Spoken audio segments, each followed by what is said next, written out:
বাড়ি? আমার কোনো বাড়ি নেই। একটা বাড়ি অবশ্য ছিল, সেখান থেকে ঘাট ধাক্কা দিয়ে বের করে দিয়েছে। আমি বহিরাগত। সেটা হোক কারো মন বা কারো বাড়ি, সবখানে আমি বহিরাগত। মীরার হঠাৎ খুব খারাপ লাগলো। মনে হলো প্রায় অপরিচিত একজনকে এভাবে প্রশ্ন করাটা উচিত হয়নি। ওর কথাগুলো শুনে কেমন শূন্যতা ঘিরে ধরলো চারপাশ। দীপ্র হঠাৎ কেমন চুপ হয়ে গেছে। দুদিন পর নিতু বাড়ি ফিরল। ওকে দেখেই মনে হচ্ছে না কিছু হয়েছে। কিভাবে নিজেকে সামলে নিল কে জানে। সেদিন হসপিটালে নিতুর সাথে দেখা করবার পর মৃন্ময় আর বাড়ি ফেরেনি। ঢাকা গিয়েছে কাগজপত্র গোছাতে, আর সাথে অন্যান্য ফর্মালিটিস পূরণ করতে। নিতু ফেরার পরে বাড়িতে বিয়ের তোড়জোড় শুরু হয়ে গেল। তবে দুটো বিয়ের আয়োজনের বদলে আয়োজন হচ্ছে একটি বিয়ের, মীরার বিয়ের। যদিও মীরার বাবা মা চেয়েছিলেন এমন একটি অনাকাঙ্ক্ষিত ঘটনার পর খুব সাদামাটাভাবে সবকিছু করতে, কিন্তু এবারের মানুষজন তা মানতে নারাজ। এমনকি নিতোর আগ্রহই সবচেয়ে বেশি। ওদের কাজিনদের মধ্যে এটাই প্রথম বিয়ে। ডেকোরেশনের দিকটা নিতু আর দীপও বেশ ভালোভাবেই সামলাচ্ছে। তন্ময় দাওয়াতের দিকটা আর কেনাকাটা। আর মাত্র দিন সাতেক সময় আছে। এর মধ্যে মীরার মাও চলে এসেছেন। মীরার বাবা আসবেন বিয়ের দিন সকালে। আজ সকাল সকালে ছেলেপক্ষ থেকে মীরার হবু দুই ননদ আর বড়জা এসেছেন। মীরাকে নিয়ে বিয়ের কেনাকাটা করতে যাবে। মীরার একা ওদের সাথে যেতে চাইছিল না। নিতু যদি কেনাকাটা দেখে মনে মনে কষ্ট পায়, তাই নিতুকে বলতে ইচ্ছে করল না। কিন্তু নিতু নিজেই তৈরি হয়ে এলো। বলল, চলো, আমারও কিছু কেনাকাটা আছে। মীরা একই সাথে অবাক হলো আবার খুশি হলো। মাঝপথে ওদের সঙ্গে আবির যোগ হলো। সে গাড়িতে ওঠবার সময় মীরা তাকে একবার দেখে নিল। খুবই কমই ছিল সে ব্যক্তিকাল। এত কম সময়ে কাউকে পুরোপুরি দেখা যায় বুঝি, অথচ আর মাত্র 7 দিন পরে হয়তো আজীবন দেখতে হবে। মীরা লক্ষ্য করলো পুরো পথে আবির তার বোন এবং ভাবির সাথে স্বাভাবিক কিছু কথা বলেছে, কিন্তু মীরার সাথে কোনো কথা বলেনি। কিন্তু ওদের সাথে কথা বলার ছলে তার দিকে তাকিয়েছে বেশ কয়েকবার। আবির সুঠাম সুপুরুষ, বাহ্যিকভাবে অপছন্দের কিছুই নেই। কেনাকাটার সময় তারা মীরার ইচ্ছেকেই বেশি প্রাধান্য দিয়েছে, যদিও মীরা এসবে কোনো এক অজানা কারণে কোনো আগ্রহ বোধ করছিল না। নিতুই পছন্দ করে দিচ্ছিল। তবে আবিদের পোশাক কেনার সময় নিতু মীরাকে আরেক পাশে সরিয়ে নিয়ে বলল, তুমি আরেকটা পাঞ্জাবি পছন্দ করো। মীরা কৌতূহলী দৃষ্টিতে ফিসফিস করে জিজ্ঞেস করলো, কেন? নিতু বলল, দরকার আছে। মীরা এবার বিরক্ত হলো কিছুটা। আমাদের পক্ষ থেকে তো কেনাকাটা শেষ। আবিদের জন্য দুটি পাঞ্জাবি নেওয়া হয়েছে, আবার ওরাও তো নিচ্ছে, আবার কি দরকার? নিতু এবার চোখ রাঙালো, বলল, তুই বেশি বুঝোস। দীপ্য ভাইয়ের জন্য নিচ্ছি। মীরা এবার লজ্জা পেল। আসলেই তো, বাড়ির সবার জন্য কেনাকাটা হয়েছে। দীপ্রর কথা একবারও কারো মনে পড়ল না। দীপ্র নিজেও যে ছন্ন ছাড়া মনে হয় না নিজে কিছু কিনে নিয়েছে। আর বেচারা তো জানতই না এ বাড়িতে বিয়ের আয়োজন হচ্ছে। নিজের কাজে সে হুট করে ফেঁসে গেছে। অবশ্য কেনাকাটার সময় তন্ময় ভাইয়ের সাথে থাকলে অবশ্যই মনে করিয়ে দিত। কিন্তু সেদিন তন্ময় ওদের সাথে ছিল না, মৃন্ময় ছিল। কিন্তু ও বা অন্য কারের হয়তো দীপ্রর কথা মনে ছিল না। তারপর আবার নিতুকে নিয়েই তো কদিন দৌড়ঝাঁপ করতে হলো। মীরা বেশ পছন্দ করে দীপ্রর ছিমছাম শরীর ফিট হবে এমন একটা পাঞ্জাবি নিল। এরপর মীরায় বিলটা পে করলো। যদিও আবিদ খুব জোরাজোরি করেছিল। নিতু বলল, আসলে এটা আমাদের এক বন্ধুর জন্য নিচ্ছি। বিয়ে উপলক্ষে ওকে একটা গিফট করতে চায়। কেনাকাটা শেষে ওরা একটা রেস্টুরেন্টে বসলো। মীরা আর আবিদ এক টেবিলে, বাকিরা একটু দূরে অন্য টেবিলে। খাবার অর্ডারের সময় মীরা কিছু খেতে চাইছিল না বলে আবিদ শুধু শুধু দুটো কোল্ড কফি আর হালকা স্ন্যাক্স অর্ডার করলো। খেতে খেতে আবিদই প্রথম কথা বলতে শুরু করলো। সবকিছু আপনার জন্য খুব তাড়া হয়ে যাচ্ছে, তাই না? মীরা নিজ দিকে তাকিয়ে বলল, তেমনটা নয়। আপনার কি আমার ব্যাপারে কিছু জানার আছে? সেটা যে কোনো বিষয় হতে পারে। Feel free to ask. জানার নেই, তবে জানানোর আছে। আপনার ব্যাপারে? জি। আপনার বলতে আপত্তি না থাকলে আমার শুনতে আপত্তি নেই। আপনার সঙ্গে বিয়ে ঠিক হবার আগে আমার অন্য এক জায়গায় বিয়ে ঠিক হয়েছিল। কিন্তু বিয়ের দিনই সে আবিদকে থামিয়ে দিল। বলল, এই ব্যাপারটা জানি। আমার এ বিষয়ে কোনো আগ্রহ বা আপত্তি কিছুই নেই। এটা খুব নর্মাল একটা বিষয়। আর এটা মনে এতদিন ধরে মনে রাখার কিছু নেই। মীরা চোখ বন্ধ করল। কিন্তু আমি মন থেকে সরাতে পারিনি ব্যাপারটা। আমি তার নামে মেহেদি পড়েছিলাম, কনে সেজেছিলাম, তার প্রতীক্ষায় ছিলাম। মেহেদির রং মুছে গেছে, কিন্তু আমি ওই স্মৃতি থেকেই আটকে আছি। আবিদ এবার একটু সময় নিল। তারপর বলল, দ্যাটস অ্যান অ্যাক্সিডেন্ট। সত্যি বলতে আমারও অতীত আছে। আমি আমার প্রথম প্রেমকে কখনো ভুলতে পারিনি। ওর যখন অন্য একজনের সাথে বিয়ে হয়ে গেল, ভেবেছিলাম বুঝি ওর শূন্যতায় আমি মরেই যাব। কিন্তু দেখুন, সময়ের সাথে ওসব পুরনো বইয়ের পাতার মতোই চাপা পড়ে গেছে, যার কখনো খুলে দেখা হবে না। বাঁচতে হলে এগিয়ে যেতে হবে, বুঝলেন? আমি অত বছরের স্মৃতি চাপা দিতে পেরেছি। আমি বিশ্বাস করি আপনি ওই একদিনের স্মৃতি ঠিকই চাপা দিতে পারবেন। মীরা চোখ তুলে তাকালো। আবিদ ভালোভাবে বোঝার চেষ্টা করলো। আচ্ছা, ইনি কি মীরার স্বপ্নে দেখা সেই পুরুষ যে তপ্ত দুপুরে হাতে শিমুল ফুল নিয়ে এসেছিল? আবিদ আবার বলল, ইউ ক্যান ট্রাস্ট মি। আমি পাশে থাকব। মীরা উঠে পড়ল। বলল, আমাকে এবার উঠতে হবে। অনেকটা সময় চলে গেছে। মীরা রাতে মায়ের পাশেই শুয়েছিল। নিতু বাইরে সবার সাথে আজ সারাদিন কি কি হলো তার গল্প করছিল। মীরার মা ওকে জিজ্ঞেস করলো, আবিদকে তো দেখলি, কেমন লেগেছে? মীরা আনমনে বলল, ভালো ছেলে। আচ্ছা মীরা, তুই খুশি তো? মীরা মায়ের দিকে পাশ ফিরল। বলল, মা, যতদিন এগোচ্ছ আমার খুব ভয় করছে। এবারেও যদি বাড়ি ভর্তি লোকের সামনে আমার শুধু শুধু কোণে সাজতে হয়। মীরার মা ঈশ্বর চমকে গেল। মেয়ের গায়ে হাত রাখলেন।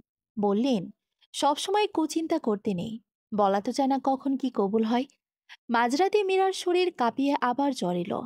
জ্বরের ঘোরে সে আবার সেই স্বপ্নটা দেখল।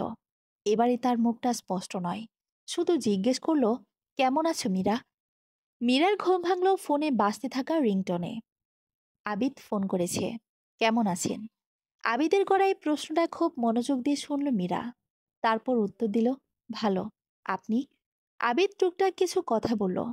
ফোন রেখে ফ্রেশ হয়ে মীরা বারান্দায় এসে দাঁড়ালো। নিতু বারান্দায় বসে বসে কিছু হিসাব করছিল।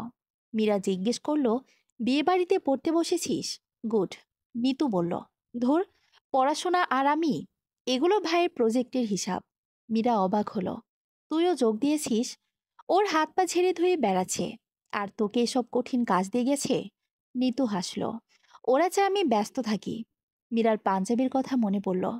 সে নিতুকে জিজ্ঞেস করলো, পাঞ্জাবিটা দিয়েছিলি? নিতু উত্তর দিল, হ্যাঁ, নিয়েছে। আমি ভেবেছি আপত্তি করবে। আমিও তো তাই ভেবেছিলাম, কিন্তু দীপ্র ভাইয়া নিয়েছে। আর কিছু বলেনি? কিছু তো বলল না। মীরা প্রসঙ্গ পাল্টালো। বলল, নিতু, আমায় একদিন নিয়ে যাবি তোদের প্রজেক্ট দেখাতে? তোরা কি কি করিস নিজ চোখে দেখতে চাই। আর তো মাত্র ৩-৪ দিন আছি। নিতু বলল, চলো, আজই যাই। এখান থেকে অবশ্য একটু দূরে। দীপ্রকে এই অবস্থায় একেবারে চেনা যাচ্ছে না। এই তীব্র রোদে কোমরে গামছা বেঁধে কাদা পানিতে নেমেছে। কিছু অল্প বয়সী ছেলেদের কিছু একটা বুঝিয়ে দিচ্ছে। সবার হাতে পায়ে কাদা। নিতু জানালো ওরা জমি নিড়ানি দিচ্ছে। এরপর ধানের চারা লাগাবে। কদিন আগে বৃষ্টি হওয়ার ধানের ক্ষেত একেবারে পানিতে পরিপূর্ণ। দীপ্র মীরাকে দেখে বেশ অবাক হলো। মুখে হাসি রেখাও ফুটে উঠল। কাদা মারিয়েই ওর দিকে এগিয়ে আসতে উদ্যত হলো। বেখেলে কাদামাখা হাতে নিজের চুলগুলো ঠিক করছিল। সাথে কপালের ঘামের বিন্দুগুলো মোছার চেষ্টা করলো। দীপ্র সম্ভবত খেয়ালে ছিল না কাদামাখা হাতে পরিপাটি হতে চেয়ে সে নিজের চোখে মুখে চুলে আরো বেশি কাদা লাগিয়ে ফেলেছে। ও এগিয়ে এসে সামনে দাঁড়ালো। এমন কিম্ভূত অবস্থা দেখে মীরা না হেসে পারল না। দীপ্র কিছুটা আহম্মক হয়ে গেল। বলল, হাসির কি হলো শুনি? মীরা কোনো উত্তর দিল না। ওকে এভাবে দেখতে ভালো লাগছিল। তারপর বলল, খুব ভালো লাগছে। দীপ্র অবাক হলো। জিজ্ঞেস করলো, কাকে? আমাকে? না, সবকিছুই। দীপ্র ওই অবস্থাতে ওর পাশে বসে পড়ল। আবার চুল ঠিক করবার চেষ্টা করলো। মীরা বলল, হাতে কাদা সে খেয়াল আছে? শুধু শুধু চুলে কাদা মাখছেন? দীপ্রর এবার খেয়াল হলো। সত্যিই তো। একটু দূরে গিয়ে পরিষ্কার পানি দিয়ে হাত মুখ ধুয়ে এলো। মীরা বলল, এভাবেই ভালো লাগছিল। দীপ্র বলল, আমি আসলে একটু বেখেয়ালি। সবসময় সবকিছু খেয়ালে থাকে না। তাই একদিনে বেশ ভালোই বুঝেছি।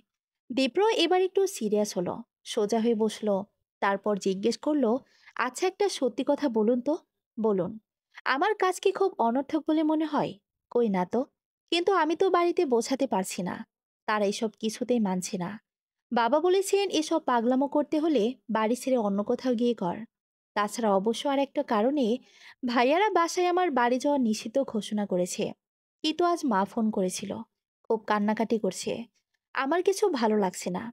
বাড়ি গিয়ে মায়ের সাথে দেখা করে আসুন। আমিও তাই ভাবছি। কবে যেতে চাইছেন? দেখি। দীপ্র অন্যমনস্ক হয়ে বলল, কিছুদিন থেকে এলেই মন ভালো লাগবে, কিন্তু বাড়ি গেলে খুব অশান্তি হবে। বুঝিয়ে বলবেন। তারপর মীরা অন্যমনস্ক হয়ে বেশ আফসোস করে বলল, আমিও যদি আপনার মতো সব ছেড়ে ছুড়ে কোথাও চলে যেতে পারতাম। খুব কান্না পায় জানেন, কিন্তু কাঁদতে পারি না। আসলে যার জন্য কান্না পায় সে তো কোথাও নেই। সে আমার চেয়ে যোজন দূরে। সে কখনো জানতেও পারবে না। সে যত দূরেই যাক, স্বপ্নে সে আমার খুব কাছেই থাকে। দীপ্র হাসল। মীরার দিকে একবার তৃষ্ণার্ত চোখে তাকিয়ে চোখ ফিরিয়ে নিল দূরের সীমাহীন দিগন্তে। এরপর দীপ্র ওদের ঘুরিয়ে ঘুরিয়ে বেশ কিছু অনেক কিছু দেখালো। বেশ লম্বা পরিকল্পনা করেছে। বুঝতেই পারল মীরা। আজ সন্ধ্যায় মীরার গায়ে হলুদের আয়োজন করা হয়েছে। বিকেল বেলাতেই মেহেদি পরানোর কাজটা সেরে নেওয়া হচ্ছে। তন্ময় আর দীপ্য গিয়েছে সন্ধ্যাবেলায় গায়ে হলুদের স্টেজ সাজানোর জন্য ফুল কিনতে। এমন সময় তন্ময়ের মনে পড়ল মীরাকে সাজানোর জন্য ফুল কিনতে বলা হয়েছে, কিন্তু কি ফুল কিছুতেই মনে পড়ছে না। তা শোনার জন্য নিতুকে বারবার কল করে পাওয়া গেল না। তারপরও মীরাকে ফোন করলো। নিতু মীরার হাতে মেহেদি পড়া ছিল বলে পাশে থাকা অন্য একজন মীরার কানে ফোন ধরল। মীরা ফোন রিসিভ করে বলল, হ্যালো, কে? তন্ময় ভাই? তন্ময় উত্তর দিল, হ্যাঁ মীরা, শোনো, তোমার জন্য কি ফুল নিতে বলেছিলে? মেহেদির অনুষ্ঠানে এত চিৎকার চেঁচামেচি মীরা ঠিকমতো কিছু শুনতেই পারছিল না। সে আবার জিজ্ঞেস করলো, কি বললেন? তন্ময়কে আবার চেঁচিয়ে উত্তর দিতে দেখে দীপ্র এবার বিরক্ত হয়ে ফোন কেড়ে নিল। নিজে জিজ্ঞেস করলো, মীরা, তোমার কি ফুল পছন্দ? হ্যাঁ, তন্ময় ভাই, বলুন, আমি শুনতে পারছি না। দীপ্র একটু দূরে গিয়ে চেঁচালো, মীরা, আমি দীপ্র। তোমার জন্য কি ফুল কিনবো? কে? দীপ্র।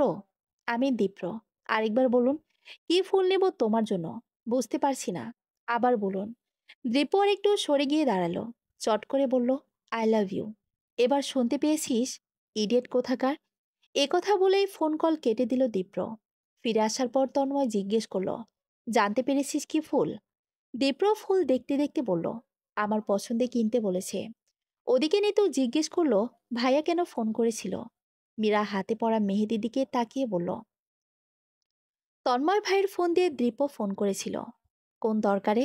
হ্যাঁ, জিজ্ঞেস করলো আমি কেমন আছি। নিতু এমন কথায় অবাক না হয়ে পারল না। কেমন আছো জিজ্ঞেস করতে বাজারে গিয়ে ফোন করেছে, তাও তন্ময় ভাইয়ের ফোন দিয়ে? মীরা বলল, তুই বুঝবি না। শোন, তোকে আর মেহেদি পড়াতে হবে না। নিতু চোখে মুখে কৌতূহল স্পষ্ট। কেন? আর একটু বাকি আছে। মীরা বিরক্ত হয়ে বলল, বাদ দে, দরকার নেই। মীরা উঠে দাঁড়ালো। হাতের মেহেদিগুলো পানিতে ধুয়ে ফেলে ছুটে গেল দীপ্র রুমে। ঘরটা এত অগোছালো। কাপড় চোপড় থেকে বই খাতা সবকিছু এমনভাবে সরানো ছিটানো, মীরার মনে হলো এ যেন বিয়ে বাড়িতে বাতাসা ছিটিয়েছে। মীরা সব জায়গায় খুঁজবার চেষ্টা করলো, কিছুতে একটা পাওয়া যাবে। মন প্রবলভাবে সায় দিচ্ছে ওর সন্দেহই সঠিক। এতদিন যে মানুষটাকে সবার মাঝে খুঁজেছে, সে তার এত কাছেই ছিল, অথচ চিনতে পারল না। সেই ভরাট কণ্ঠ, সেই শিমুল ফুল হাতে দাঁড়িয়ে থাকা স্পষ্ট মুখের যুবক, সেই সফেদ পাঞ্জাবি, আর ছোট্ট একটা প্রশ্ন, কেমন আছো মীরা? হ্যাঁ, ফোন কলে আবিদের প্রশ্ন সেদিন খুব মনোযোগ দিয়ে শুনেছিল সে, কিন্তু সেই কণ্ঠের সাথে ছিল বিস্তর ফারাক। সে ছেলে হিসেবে ভালো এটুকু স্বীকার করেছিল মায়ের কাছে, কিন্তু ভালো ছেলে হলেই ভালো লাগতে হবে বা ভালোবাসতে হবে এমন তো নয়। আগের বাড়ির এমন ঘটনার পর তার পক্ষে সম্ভব ছিল না পরিবারের বিরুদ্ধে গিয়ে কাউকে প্রত্যাখ্যান করবার। আর কার জন্যই বা করতো সে, যাকে কখনো দেখেনি, যার সাথে আদৌ কখনো দেখা হবে কিনা কিছু জানা ছিল না তার। কিন্তু এখন পরিস্থিতি ভিন্ন। দীপ্রর এই একটা ফোন কল সবকিছু ওলটপালট করে দিয়েছে। সে ইচ্ছে করে বারবার শুনেছে তার কণ্ঠস্বর। তন্ময়কে ধন্যবাদ জানাতে হয়। ভাগ্যিস ওর কথাগুলো শোনা যাচ্ছিল না বলে দীপ্র বিরক্ত হয়ে ফোনটা হাতে নিল। মীরার মনে প্রচণ্ড মনস্তাত্ত্বিক ঝড় বইতে লাগলো। সে আবিদকে স্পষ্ট বলেছে সে তার প্রথম বিয়ের স্মৃতি আজও ভুলতে পারেনি। যার নামে মেহেদি পড়েছিল তাকেও ভুলতে পারেনি। আর সেই কণ্ঠস্বরটাও কখনো ভুলে ওঠা সম্ভব হয়নি। সে তো কিছু লুকায়নি। সে ঠকাতে চায়নি বলে সবকিছু অকপটে স্বীকার করে নিয়েছে। মীরার হঠাৎ প্রচণ্ড কান্না এলো। দীপ্রর ঘরের দরজা লাগিয়ে মেঝেতে বসে ডুকরে উঠল। মানুষ কেন তার জন্যই সমস্ত আবেগ জমা রাখে, যে একদিন তার আবেগের কোনো মূল্যই রাখেনি। মীরা কিছুক্ষণ খুঁজবার পর দীপ্রর স্কেচবুকে মীরার স্কেচ করা দুটো ছবি খুঁজে পেল, তার সাথে ছবির অরিজিনাল কপিগুলো। আরেকটু খোঁজবার পর ক্যাবিনেটের পাসওয়ার্ড খুঁজে পাওয়া গেল, যেখানে স্পষ্ট করে লেখা মাহমুদ রেদওয়ান। ঘর থেকে বেরোতে মীরা দেখল তার মা দরজার সামনে দাঁড়িয়ে আছে। মায়ের দৃষ্টিতে রাগ স্পষ্ট। তিনি জিজ্ঞেস করে বসলেন, এ ছেলে ঘরে এত কি তাও, আবার দরজা বন্ধ করে? মানুষজন দেখলে ছিছি করবে। মীরা আর কোনো কথা বলল না। কেমন পাথর মনে হচ্ছিল নিজেকে। রাতে গায়ে হলুদের স্টেজে বসে দেখল তীব্র বেশ ফুরফুরে মেজাজে আছে। তার মনে হলো একটা মানুষ এত সুন্দরভাবে কি করে নিজেকে লুকিয়ে রাখতে পারে। মীরার অসুস্থ লাগছে এই বাহানা দিয়ে অনুষ্ঠান খুবই সংক্ষিপ্তভাবে সারতে পারল সে। বাকি সবাই হলুদ ছোঁয়ালেও দীপ্র এড়িয়ে গিয়েছে। বলেছে তার এসব কালচার পছন্দ না। ঘরে আসা মাত্রই মীরা নিতুকে জিজ্ঞেস করলো, দীপ্রর পুরো নাম রেদওয়ান মাহমুদ, তোরা বলিসনি কেন আমাকে? নিতু যেন আকাশ থেকে পড়ল, বলল, পুরো নাম রেদোয়ান? আমি তো আজই শুনছি তোমার মুখ থেকে। আর ভাইয়ের বন্ধুর পুরো নাম আমি কি করে জানবো? আজব। নিতুর কথায় বোঝা গেল এ যেন আমলে নেওয়ার মতো কিছুই না। কিছুক্ষণ পর মীরা নিজেই ফোন করলো আবিদকে। হ্যালো, শুনতে পাচ্ছেন? মীরার কণ্ঠে উৎকণ্ঠা। জি। আপনি এত রাতে? সব ঠিকঠাক তো? না, কিচ্ছু ঠিক নেই। তবে আপনি চাইলে ঠিক করে দিতে পারেন। কিভাবে? আমি দুঃখিত, আপনার সাথে বিয়েটা আমার হচ্ছে না। হোয়াট? আশ্চর্যের বিষয়, মীরা সবটে খোলা বলার পরেও আবেগ কিছুতে রাজি হলো না বাড়িতে গিয়ে বিয়ে ক্যান্সেল করার কথা বলতে। সে সবকিছু জেনেও মীরাকে বিয়েতে প্রস্তুত জানিয়ে দিল স্পষ্ট। মীরা সে রাতে প্রায় সারা রাত কাঁদল। কোনো উপায়ান্তর খুঁজে পাচ্ছিল না সে। এই মুহূর্তে কি করবে সে? কাকে বলবে এই বিয়েটা তার পক্ষে করা সম্ভব নয়? সে তার সেই মানুষটির খোঁজ পেয়ে গেছে। আশ্চর্যের কথা, মীরা এতদিন বিষয়টা কেন ধরতে পারল না রেদওয়ানের? সেই ফোন কলে মিনিট দুয়েক শোনা গলার স্বর, স্বপ্নে শোনা সেই ম্যাজিক্যাল কথা, মীরা তুমি কেমন আছো, দুটো আসলে একজনেরই ছিল। সেই সঙ্গে আজকের শোনা দীপ্রর ফোন কলের ভয়েসটাও। আজ যেন এক ঝটকায় সব সরল অঙ্কের সূত্রের মতো মিলে গেল। স্বপ্নে সেই দূরে দাঁড়িয়ে থাকা সফেদ পুরুষটি তার এত কাছে, অথচ সে চিনতেই পারেনি। জ্বরের উত্তাপে মিশে থাকা স্বপ্নে যে যেমন ছিল, প্রবল ঝড়ে সবকিছু নড়ে বড়ে হবার পরেও মনের মাঝে সেই ধ্রুব মানুষটি ছিল। শেষ রাতের দিকে মীরার মনে হলো এখনো তো খুব বেশি দেরি হয়নি। পরিস্থিতির চাপে সে আবিদকে বিয়ে করতে যাচ্ছিল প্রায়। হয়তো করেই ফেলতো। বিয়েটা হয়ে গেলে হয়তো তার আর কিছু করার ছিল না। কিন্তু এখনো তো বিয়েটা হয়নি। আবিদকে মীরা আগেও স্পষ্ট জানিয়েছিল তার নামে সে মেহেদি পড়েছিল। কোণে সে যে প্রতীক্ষার প্রহর গুনছিল, সে মানুষটির স্মৃতি সে এখনো পুষে রেখেছে। মেহেদির রং মুছে গেলেও তাকে নিয়ে মনে মনে বোনা হাজার স্মৃতি তার কণ্ঠস্বর রয়ে গেছে। আবিদ এসবে পাত্তা দেয়নি। মীরার কাছে তখন শক্ত কোনো খুঁটি ছিল না, না ইচ্ছে থাকা সত্ত্বেও এ বিয়ে প্রতিহত করবার। কিন্তু এখন মীরা নিজেই নিজেকে প্রশ্ন করে, আর কিছু না হোক, সে অন্তত দীপ্রর কাছে জানতে চাইবে কেন করা হয়েছিল তাকে শেষ মুহূর্তে প্রত্যাখ্যান। কেন পরে আসবার কথা বলে আর কোনোদিনই নিতে এলো না। বাবা সুস্থ হয়ে গেলেও না। খুব কাছে আসবার দিনই কেন এত দূরে চলে যাওয়া? ভোরের আলো ফুটবার কিছুক্ষণ আগে মীরা নিজেই গেল দীপ্রর ঘরের দরজায়। বেশ অনেকক্ষণ ধাক্কাধাক্কি করবার পরে দীপ্র দরজা খুলল। ঘুমের ঘোরে চোখ মিটমিটিয়ে হাত নেড়ে বলল, হাই অরুন্ধতী, শেষ পর্যন্ত বলিষ্ঠের কাছে এসেছ। মীরা ওর টালমাটাল অবস্থা দেখে বুঝতে পারল দীপ্র কিছু একটা খেয়েছে, খুব একটা চিনছে নেই। প্রচণ্ড রাগ হলো মীরার। সে যা জানতে এসেছিল তার ছিটে ফোটাও জিজ্ঞেস করতে না পেরে শুধু বলল, তুই বশিষ্ঠ না, তুই বাংলা সিনেমার বাপ্পারাজ। চোখের সামনে এত কিছু হয়ে যাচ্ছে, আর তুই মাঝরাত্রিরে মদ গিলছিস। আগের কথা বাদই দিলাম, আমি অন্তত এই কদিনে খুব ভালো করেই বুঝতে পেরেছি তুই আমাকে ভালোবাসিস। অথচ তোর চোখের সামনে সবকিছু হয়ে যাচ্ছে, তুই বসে বসে মদ গিলছিস। দীপ্য চোখ ঘষতে ঘষতে বিরক্ত হয়ে বলল, আচ্ছা, আমরা কি আগামীকাল সকালে কথা বলতে পারি? এই মুহূর্তে আমার খুব ঘুম পাচ্ছে, আর আমি ওসব ছাইপাশ গিলিনি। তোমার গায়ে হলুদ উপলক্ষে পানি দিয়ে ঘুমের দুটো ওষুধ একসাথে গিলেছি, যেন আজ রাতে ভালো ঘুম হয়। কাল তোমার বিয়ে, আর বাসর উপলক্ষে গিলবো তিনটে ওষুধ। হ্যাপি? এখন আমার প্রচুর ঘুম পাচ্ছে। টাটা। মীরার মুখের উপর ঠাস করে দরজা লাগিয়ে দিল দীপ্র। মীরা চেঁচিয়ে উঠল, আমি এই মুহূর্তে কথা বলতে চাই। ভেতর থেকে কোনো সাড়া পাওয়া গেল না। মীরা আবারও বলল, ঘুমের ট্যাবলেট আমিও খেতে পারি, তবে আমি খেলে দুটো খাবো না, 2 পাতা খাবো। খেয়ে মরে যাব, তারপর জাহান্নামে যাব। দীপ্য দরজা খুলল। দরজায় দাঁড়িয়ে বলল, then go to hell. You have already made my life hell. Meera ওর পাঁজরে স্বাগতিক ধাক্কা দিতেই কিছুটা বেসামাল হয়ে মেঝেতে লুটিয়ে পড়া ঠেকাতে দরজা ছেড়ে পাশে থাকা কাউচের ওপর বসে পড়ল দিব্য। ঘুম ঘুম ভাবটা এখনো ছাড়েনি। দুহাতে চোখ তখনও ঘষিয়ে যাচ্ছিল। মীরা ভেতরে ঠেকে দরজার ছিটকিনি লাগিয়ে দিল। বেড সাইডে থাকা গ্লাসে থাকা পানি ওর চোখে মুখে ছিটিয়ে দিতে দৃপ্য চেঁচিয়ে উঠল, হচ্ছেটা কি? এসব কেমন অসভ্যতা! লোকে কি বলবে? মীরা বলল, আমি আপনাকে চিনতে পেরেছি। দৃপ্য বসা থেকে উঠে দাঁড়ালো। প্রশ্বাসের গতি বাড়ল। সংকোচ মিশ্রিত কণ্ঠে কাঁধ নাচাতে নাচাতে বলল, না চেনার কি আছে? এবারই সবাই আমায় চেনে। মীরা বলল, কথা ঘোরাবেন না। আমি জানি আমি প্রথম থেকেই আমায় চিনতে পেরেছেন। আমাদের বাড়ি থেকে আমার ছবি দেওয়া হয়েছিল। সেটা আজও আপনার কাছে আছে আমি জানি। দীপ্র কোনো প্রতিক্রিয়া দেখালো না। কিছুটা সময় নিল। কোমরে দুহাত গুজে দীর্ঘ একটা শ্বাস ফেলে ঠান্ডা স্বরে বলল, ওকে দেন, কি চাইছো তুমি? আবার কি করতে হবে আমায়? প্রত্যাখ্যান করে নিজে দৌড়ে ঠেলে দিয়েছিলে। আমি নিজে সব দায় মাথায় নিয়ে শুয়ে এসেছি। তোমার থেকে যোজন দূরে চলে যেতে চেয়েছি। এখানে এসেছি। অতপর এসে দেখি সেখানেও তুমি। আমি যত দূরেই যাই, তুমি কেন আমার পিছু ছাড়ছো না? কেন আমরা দুই এগিয়েও এত কাছাকাছি এসে পড়ছি? মীরা ওর কথার আগাগোড়া কিছুই বুঝতে পারছিল না। কি সব বলে যাচ্ছে সে? কে কাকে প্রত্যাখ্যান করেছে দীপ্যর কথার যুক্তি কিছুতেই মিলছিল না। বিভ্রান্তি কিছুতেই কাটছিল না ওর মনে। জিজ্ঞেস করলো, আপনি বলতে চাইছেন আমি আপনাকে প্রত্যাখ্যান করেছি? আপনি নিজে আমায় প্রত্যাখ্যান করেছিলেন, তাও আবার আমাদের বিয়ের মাত্র 2 ঘন্টা আগে। আপনার বাবার অসুস্থতার অজুহাত দিয়ে। দীপ্রর চোখে হঠাৎ অগ্নি ঝরল। রাগে কাঁপতে কাঁপতে আঙ্গুল উঁচিয়ে মীরার চোখে তাক করে বলল, আমার বাবা অসুস্থ হয়েছে জাস্ট বিকজ অব ইউ।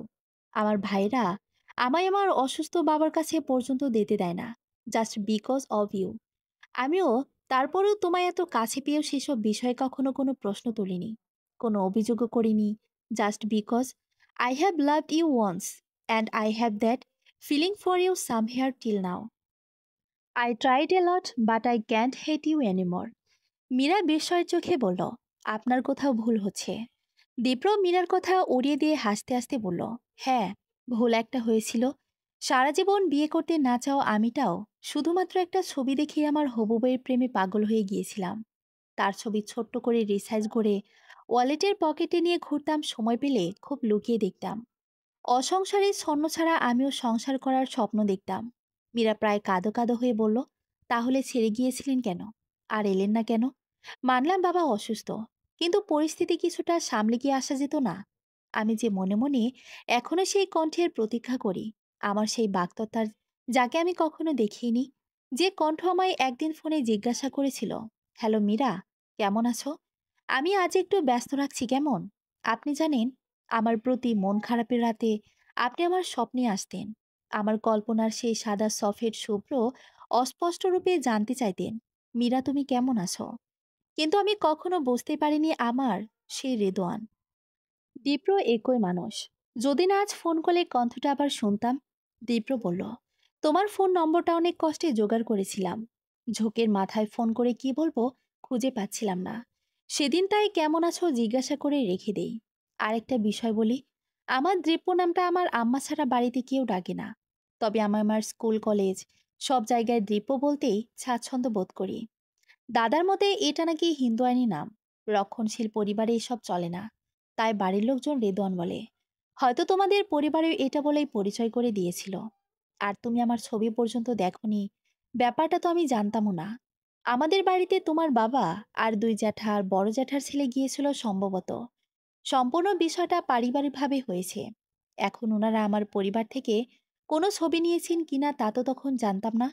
পরে শুনলাম তারা নাকি আমার কোনো ছবি চাননি, আর আমার ফ্যামিলিও আগ বাড়িয়ে দেয়নি। বাবা মায়ের পছন্দে ছেলে মেয়ের পছন্দ, এই যুক্তিতে তোমার পরিবার বলেছিল তাদের পছন্দই তোমার পছন্দ। যেমনভাবে আমার বাবা আর আমার কোনো প্রকার মতামত না নিয়ে আমাকে তোমার ছবি পর্যন্ত না দেখিয়েই বিয়ে ঠিক করে ফেলেছিলেন। পরে অবশ্য আমি ভাবির কাছ থেকে তোমার একটা ছবি ম্যানেজ করেছিলাম। ভাবি তোমাকে দেখতে গিয়ে নিয়ে এসেছিল সম্ভবত। আমার কাছে শুরু থেকে বিয়েটা বোঝা মনে হচ্ছিল।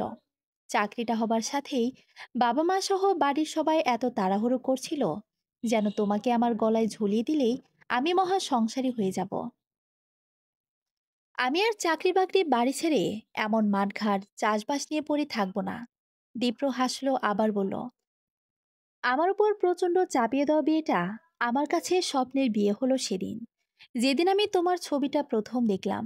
কি মায়া, কি স্নিগ্ধতা তোমার চোখে! আমার বুক পাঁজরে সেদিনই প্রথম ধাক্কা দিয়েছিলে তুমি। আর আজ আবার ধাক্কাটা দিয়ে ব্যথাটা বাড়িয়ে দিলে। কেন এত মায়া বাড়ো বলো তো? আর আজ আবার কি বা চাইতে এসেছো? মীরা কাঁদতে কাঁদতে বলল, আমি তো আপনার মায়াতেই থাকতে চেয়েছিলাম আজীবন, কিন্তু আপনি তো এলেন না। আমি বসে রইলাম, আমার বিয়েটা ভেঙে গেছে জেনেও আমি সারা রাত বসে যেই বসে রইলাম, কিন্তু আপনি এলেন না। দীপ্র এবার মীরার দিকে এগিয়ে এলো, বলল, তুমি এভাবে সব দোষ আমার উপর চাপিয়ে দিতে পারো না। অস্বীকার করতে পারবে বিয়ের দিন সকালবেলা তুমি তোমার বয়ফ্রেন্ডে বলনি আমায় ফোন করতে, যেন আমি বিয়েটা ভেঙে দিই? তোমার এত বছরের রিলেশন আছে জেনেও আমি তোমাকে বিয়ে করতাম জোর করে।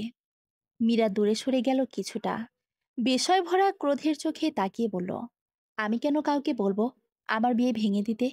আমি তো বরং আজ এসেছি জানতে সেদিন কেন এলেন না আপনি। আমায় যদি এতটাই অপছন্দ হয়, তবে কেন এখনো লুকিয়ে আমার ছবি স্কেচ নিজের কাছে রেখে দিয়েছেন? আমি আশেপাশে থাকলে কেন আমি আপনার চোখে ঠোঁটে খুশি রেখা দেখতে পাই? কেনই বা নিজেকে বশিষ্ঠ আর আমায় অরুন্ধতী দাবি করলেন আজ? আর বয়ফ্রেন্ড? কার বয়ফ্রেন্ড? এর মাঝে আমার বয়ফ্রেন্ড কোথা থেকে আসছে? আর আমার বয়ফ্রেন্ড কি আদৌ আছে যে এর মাঝে সে আসবে?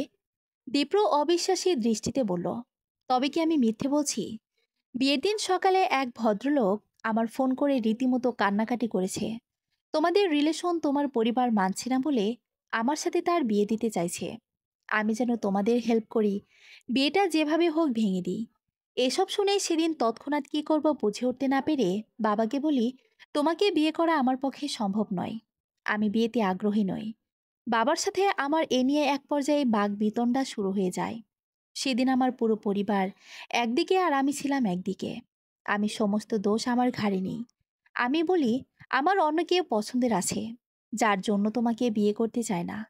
আমার বাবা হার্টের পেশেন্ট, উনি এসব শুনে আমার উপর এতটাই উত্তেজিত হয়ে যান যে হার্ট অ্যাটাক করে বসেন।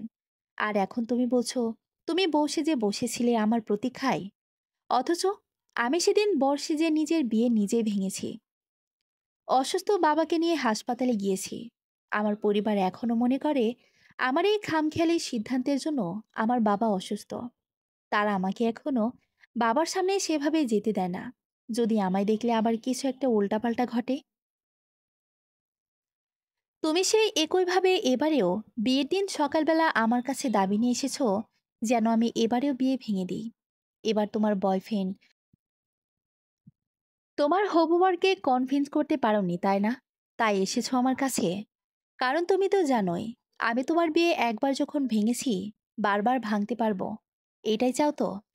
মীরা আবার দীপ্রর গালে ঠাটিয়ে চড় দিয়ে ফেলল। আর কতবার বলবো, কোথাও একটা ভুল হচ্ছে। আমার কোনো বয়ফ্রেন্ড নেই। আমি শুধু আপনাকে ভালোবেসেছি।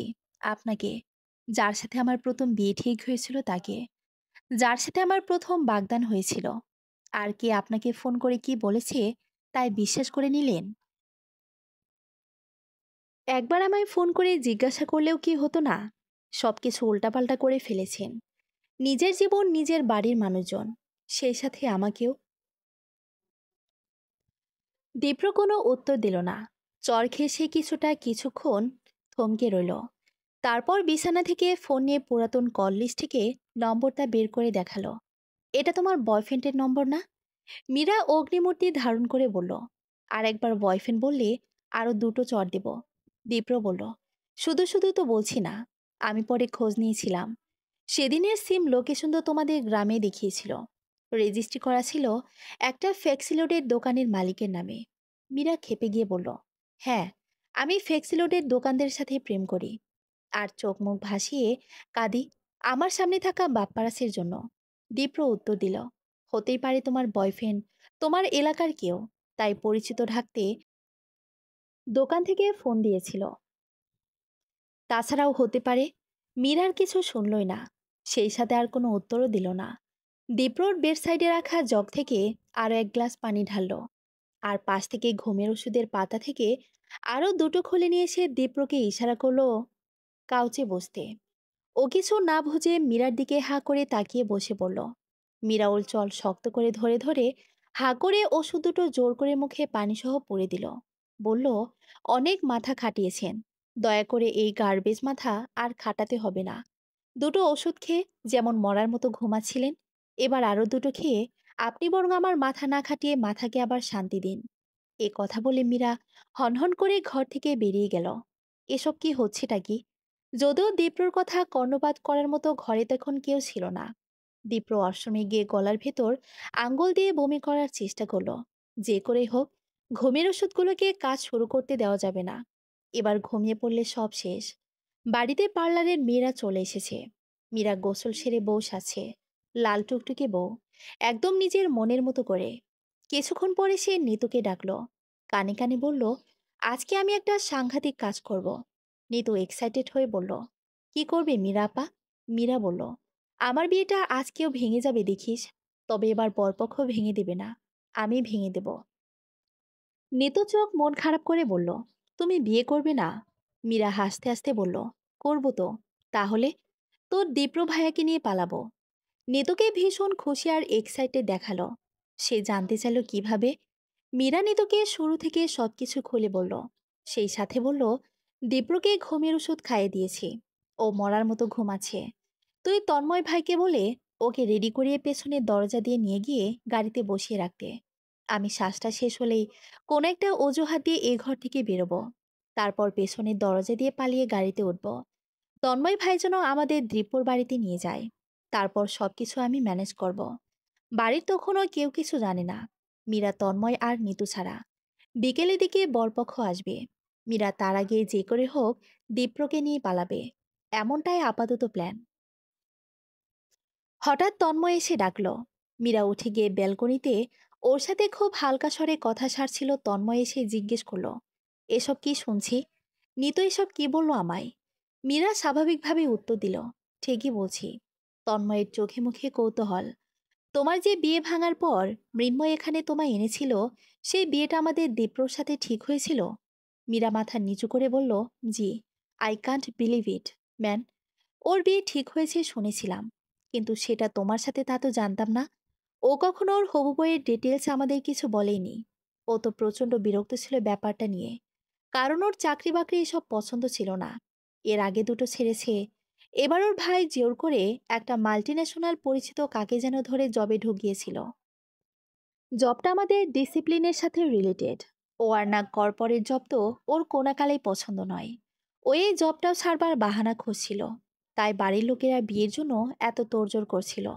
সবসময় বলতো বাবা বাড়িতে আটকাবার জন্য জোর করে এসব করতে চাইছে। দেখিস, আমি বিয়ের দিন পালাবো, বিয়ে করব না। মীরা বলল, সে কি, শেষ পর্যন্ত পালিয়েছিল? আমাকে যে অন্য কথা বলল।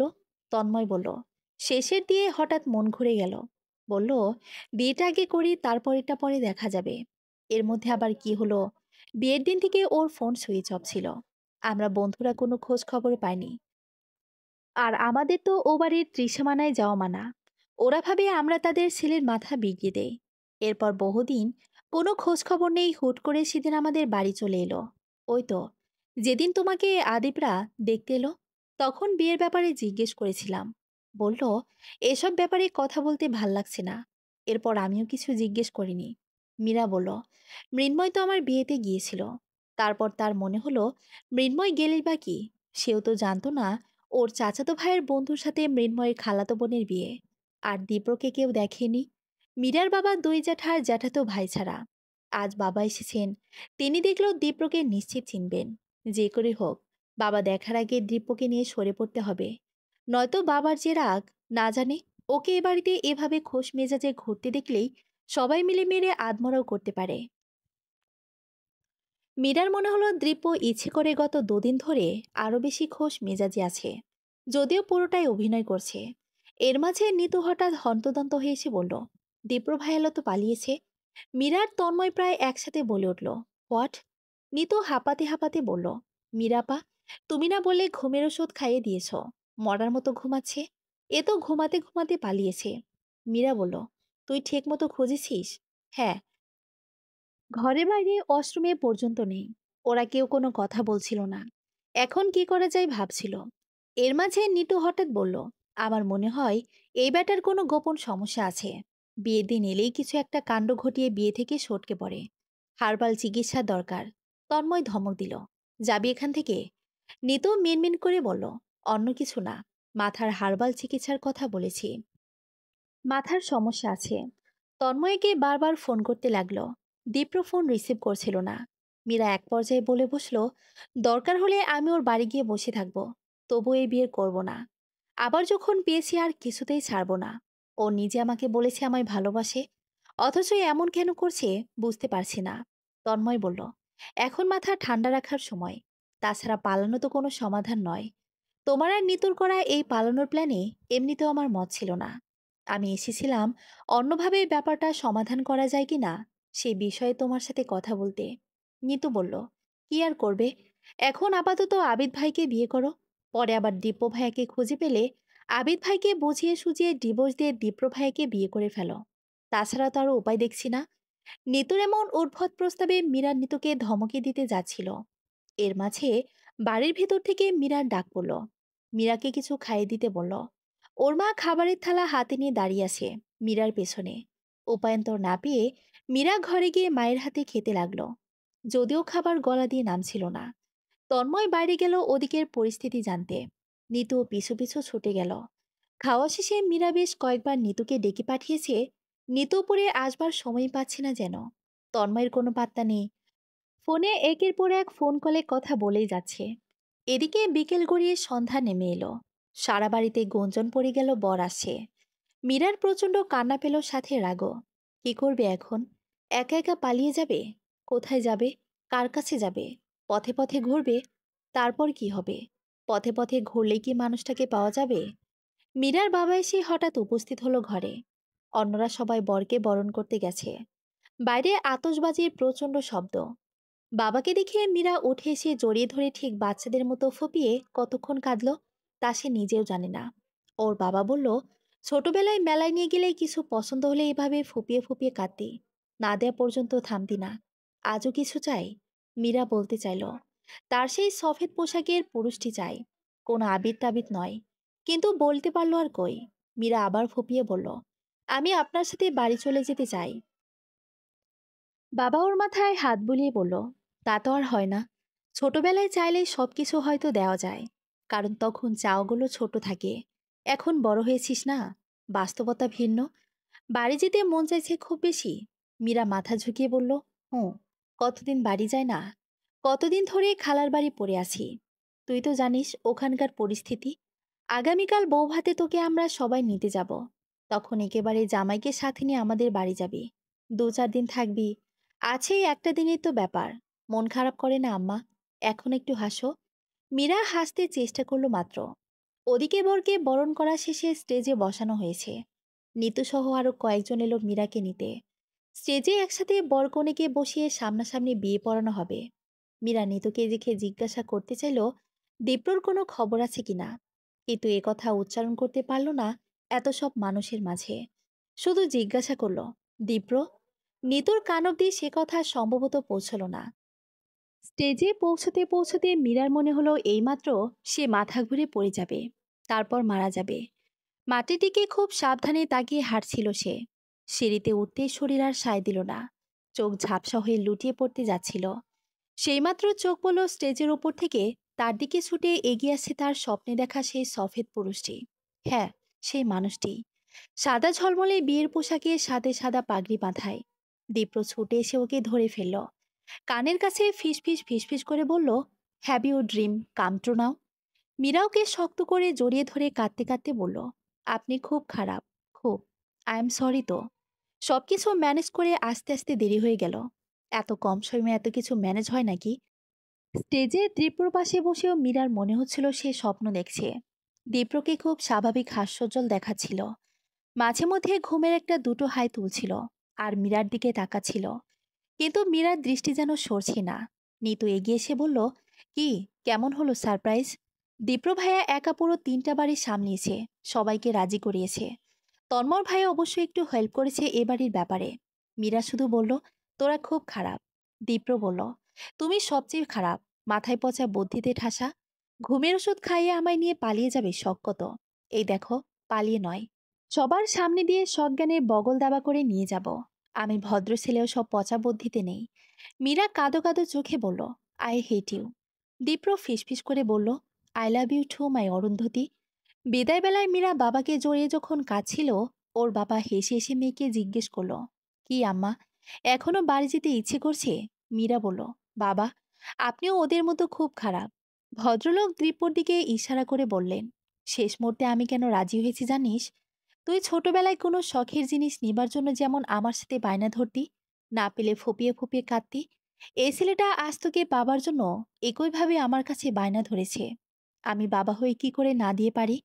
দীপ্রদের বাড়িতে এসে মীরাকে বরণ শেষে আয়না দেখার পালা এলো। দুজনের সামনে আয়না ধরে জিজ্ঞাসা করা হলো, আয়নায় কি দেখা যায়? দীপ্র বলল, আমার মনকে বাঁধার শেকল, যার কাছে আমি স্বেচ্ছায় আত্মসমর্পণ করলাম। মীরাকে জিজ্ঞেস করা হলে মীরা বলল, আমার ছন্নছাড়া পাখি, যাকে আমি কখনো শেকলে বাঁধতে চাই না। আমি তার ডানায় ভর করে উঠতে চাই। একথা শুনে দীপ্রর কানে কানে বলল, যত দূর যাই আমি পাশে ডেকে নিও, অগোছালো মনটাকে গুছিয়ে দিও, একটা ঘর খুঁজে দিও। পরিশিষ্ট। দীপ্রর বাড়ি থেকে শুধুমাত্র দীপ্রর দুই ভাবি আর ভাতিজি এসেছিল বিয়েতে। বাবা অসুস্থ, তাই আসতে পারিনি, তবে মত দিয়েছেন। ছেলের সংসারী হতে চেয়েছে, এর চেয়ে বড় তার কাছে আর কি বা হতে পারে। তবে দু ভাইয়ের মন এখনো গলেনি। তারা শর্ত দিয়েছে, আগামী 6 মাস বাড়ি ছেড়ে রাগ করে বা পালিয়ে বা অহেতুক কারণে কোথাও নিরুদ্দেশ হওয়া যাবে না। 6 মাস যদি এমনটা সে করে দেখাতে পারে, তবে তারা মেনে নেবে। তবে দ্বীপ্রয়তে রাজি হলেও শেষ পর্যন্ত সে শর্ত মেনে চলতে ব্যর্থ হয়েছে। মাঝে একবার মীরার সাথে কথা কাটাকাটি করে 4 দিন নিরুদ্দেশে ছিল। পঞ্চম দিন অবশ্য ফিরে এসে মীরাকে বলেছে আর হবে না। যদিও সে এরপরে আরো একবার 3 দিন নিখোঁজ ছিল, তবে তারপর আর এখন পর্যন্ত কখনো নিরুদ্দেশ হয়নি। খুব সম্ভবত ভবিষ্যতে আর হবেও না। ওর আর তন্ময়ের প্রজেক্টটা বেশ ভালোভাবে রান করে গেছে। বাড়ি থেকে অবশ্য এখন আর চাকরি বাকরির চাপ দেওয়া হয় না। ওদিকে আবিদকে ম্যানেজ করতে কিছুটা বেগ পেতে হলেও তন্ময়ের পরিচিত এলাকার এক রাজনৈতিক ভাইয়ের ধমকে শেষ পর্যন্ত কাজ হয়েছিল। তাছাড়া তীব্রকে করা সেই ফোন কলের হদিস আজও পাওয়া যায়নি। ফ্যাক্সিলোডের দোকানটিতে সিসিটিভি না থাকায় আর এত আগে তার ফোন থেকে কে ফোন করেছিল তা ভুলে গিয়েছে বলে দোকানের মালিকের স্বীকারোক্তি দেওয়ায় সে হদিস সেভাবে পাওয়া যায়নি। যেহেতু সবকিছু ঝোলর ঝামেলাবিহীন সুন্দরভাবেই চলছে, তাই এখন আর এ বিষয় নিয়ে ঘাটতে সম্ভবত ওরা কেউই আগ্রহী ছিল না। তবে অধিকাংশের সন্দেহ মৃন্ময়ী প্রধান কালপ্রিট। মীরার সন্দেহ ঠিক তাই। আর দিব্য মিঠারুদি তার হামাগুড়ি দেওয়া ছেলেকে কোলে নিয়ে ভিটামিন ডি খাওয়াতে খাওয়াতে আজও হিসাব কষে যায়। তোর মাম্মাম বয়ফ্রেন্ড সম্ভবত ফেক্সলোডের দোকানের সামনে দোকানের মালিকের ছেলে। না না, হয়তো ওর রাস্তা দিয়ে কলেজে যাওয়া কোনো ছেলে, অথবা হিসাবটি আর শেষ হয় না। সমাপ্ত।